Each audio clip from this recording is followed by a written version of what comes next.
Hey, faves. Welcome to the Enrichment Talks podcast. I am your host, Bria V. Smith, and welcome to the first episode. I am super excited. So, I plundered and wondered what was the perfect topic to talk about for this first episode. And I feel like this is the best topic because it's a topic that I think most women kind of can relate to. So, our topic today is balancing work and family. All right. So, we're going to talk about the difficulties, and then I'm going to also give you some tips, things that have worked for me, um, and people that I know as far as balancing the challenges of work and family. So, if you know me, I love. Well, I guess before we talk about that, it's important for you to kind of get an understanding of who I am. So I co-own a full service graphic design company with my husband, of which has been my life and my partner in life for about 15 years. I'm a mom. I'm a sister. I'm a friend. I'm a lot of different things. So I give you that background to understand that I can be extremely busy, right? So, like a lot of people, I have a lot of different things going on, from business to family with my daughter, different things that me and my husband partnered together for. So, I guess that's also why I feel like this topic is really good for me to speak on. So, what I want to do, because I love quotes, I love affirmations, I want to share with you one of my most recent affirmations or declarations that I like to say. And if you're like it, you're welcome to steal it. You don't have to at me. And so it is: I will make time for myself. I will make acts of kindness important. I will show love. I will accept love, and I will live an enriched life. So that's my current affirmation, and hopefully it can be used for some aspect of your life, or it means something to you as well. Also, I'm a lover of quotes, so I found a quote that I thought was really appropriate related to family, and it's by former First Lady Barbara Bush, and it's: to us, family means putting your arms around each other and being there. And I thought that was appropriate because at the end of the day, no matter what you're doing, your family is going to be there, and you should be there for your family. And so sometimes we get lost in just different things that make us lose focus of that one important fact, that family is going to be there and you should be there. So I want to tell you about a time where I was not managing family, life, work, any of it very well. So many years ago, I had a pretty decent corporate America job. I think at that time, my husband was kind of like in and out as far as like a couple different businesses that he had. And along that time, I really was not on the entrepreneur or business owning boat. It was kind of like an idea that I knew about. I had seen my dad had did various different like independent businesses as well as work, but I didn't see owning a business as like something that you would do like full time, or a way for you to, provide for your family. So I think there was tension there with me trying to help my husband do different things that he was trying to do while struggling with the idea. And then also I was working at a job that I hated. I hated the job. I hated going there. It paid good, but I really was unfulfilled and extremely unhappy. Um, as well as I think when it came to like just being a mom, I was giving my daughter like the crumbs. Like I literally would kind of, I would speak, but not really. I would kind of come home from work and be very disengaged with my family, even at dinner time. I would be like on social media and different things like that. And so this went on for probably months. My husband would bring it to my attention that, you're not here, you're not present. And this is another topic that we'll talk about, where we're not willing to own things that people that love us are telling us. So I roll my eyes and I'm like, whatever, I'm here. And like I said, it went on for months before I finally realized, like, my house is not together. Things are messy. I hate being here. I hate being at work. Wow. You know, after hearing so often, like, okay, you're not present, I really check myself and I'm like, I'm really not present.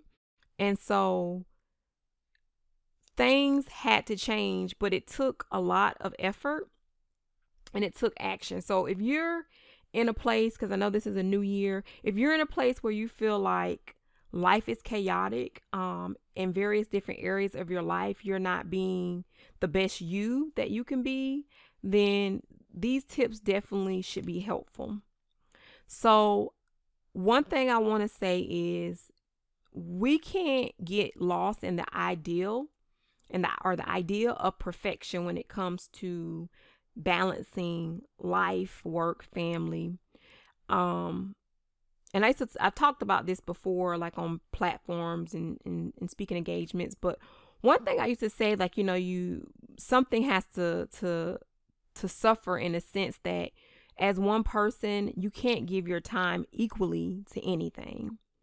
And so after saying that a couple of times, I realized that really it's not a balancing act. You can't balance um work and family, but it is an act of prioritizing, like putting which one means more and doing what you can do. So the first thing that I want to share with you is um understanding that if you have a to-do list, that to-do list is going to be there. Whether the items on the to-do list get done today or tomorrow or 2 weeks from now, normally they're still gonna be there. And so that's something that I think a lot of people struggle with. When we have a to-do list, we are laser focused on getting that done. And sometimes it could be things like outside of your home, at work. I know I was a person that at past companies, I literally would be there from sun up to sundown because I had to get this to-do list done. And so just understanding that if you're doing the very best that you can, you're utilizing your time and resources wisely. If there is something on your to-do list that doesn't get done or it's left undone, it will be okay. I promise you. So that's super important. So again, letting go of the idea of perfection and thinking that really you can split yourself into a million pieces, understanding that if you have a list of things, if they don't get done, the world will be here tomorrow, hopefully. And life will be okay. So talking about prioritizing, which is my next point, and something to mention is you only have so much energy, right? And so I think a lot of times when it comes to us attempting to make things happen or balancing, again, for lack of a better word, it really is figuring out which particular area of your life deserves and has to have certain energy at certain times. So that means that if you're at work, at that time you're working, your 9 to 5 or whatever your schedule is. And even if it's work inside of the home, right? If you're a stay-at-home mom, if you know that from those hours your energy should be on completing certain tasks, if they're at work or if they're at home, be focused on those things and attempt to get them done.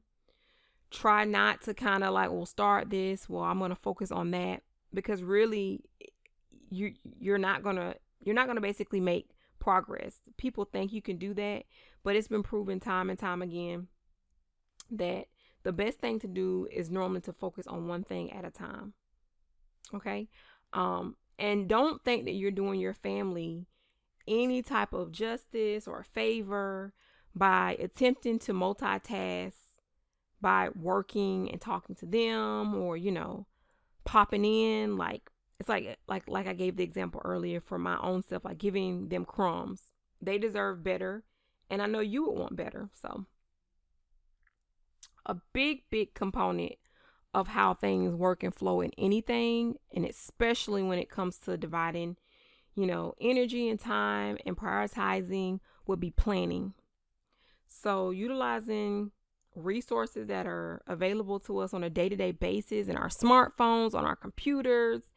If you're a paper person, my husband's a paper person, writing things down is great, but it's planning. So calendars, having dates and times for bills, chores, activities for the kids, uh, dates for you and your spouse or significant other, friends, birthdays, all of these different things. The more planning you can do, the easier. Well, I can't say easy, but it makes it a little bit smoother to kind of know what's what and where's where. And I will tell you this, that it takes practice. If you're not naturally a super organized person when it comes to like utilizing calendars and, planners, then at first it can feel like a daunting task, like something like I don't have time for this, you know.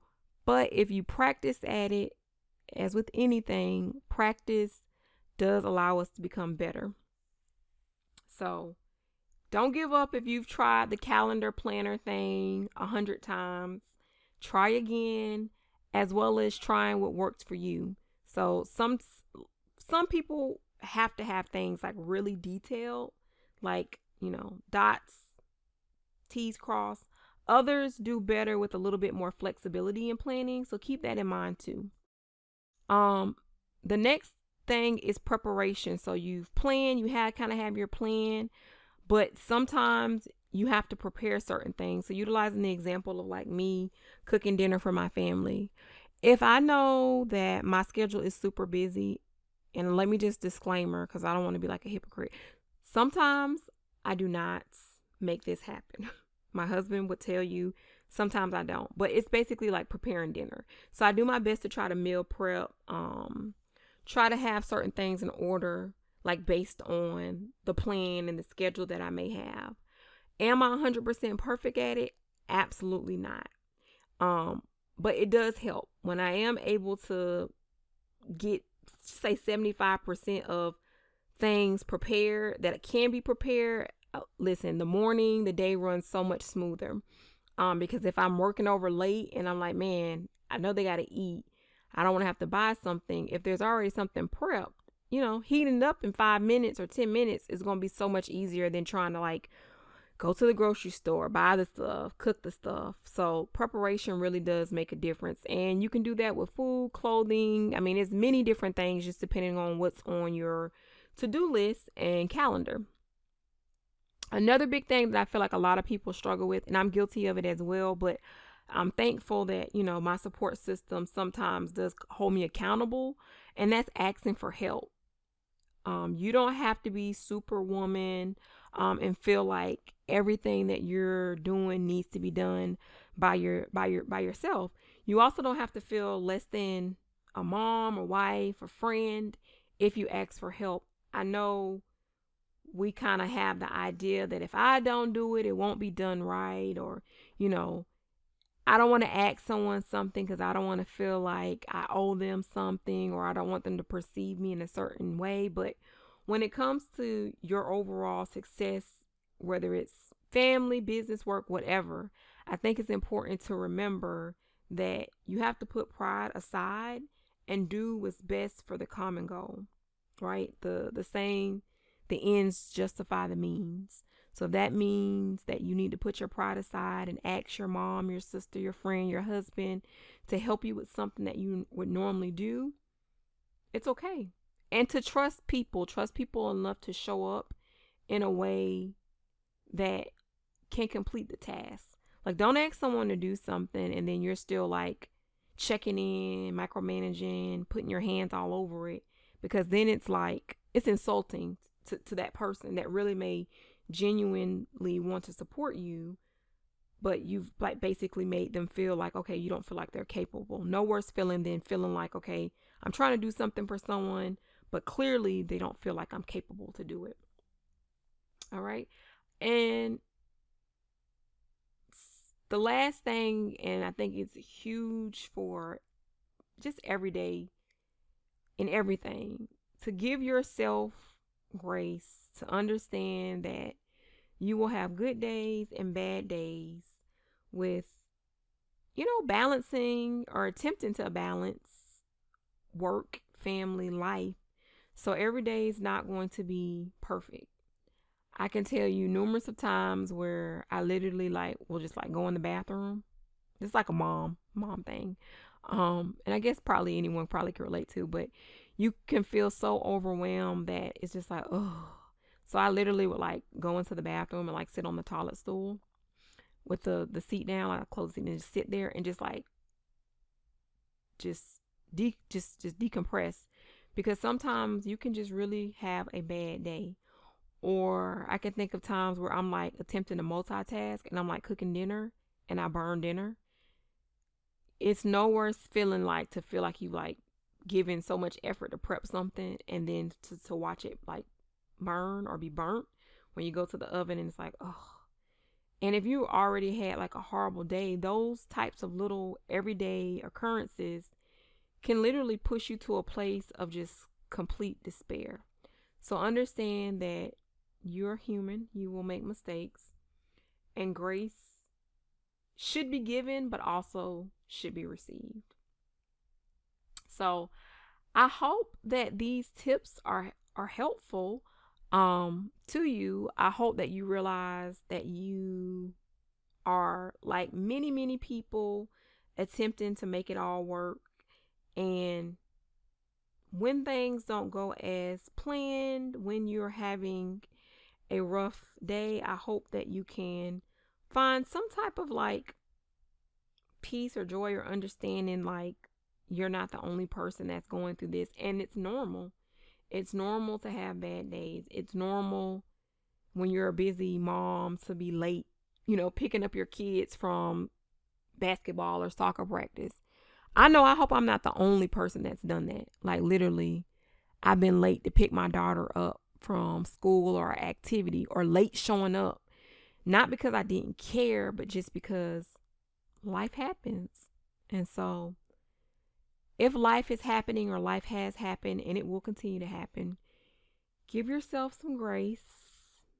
It'll be okay. All right.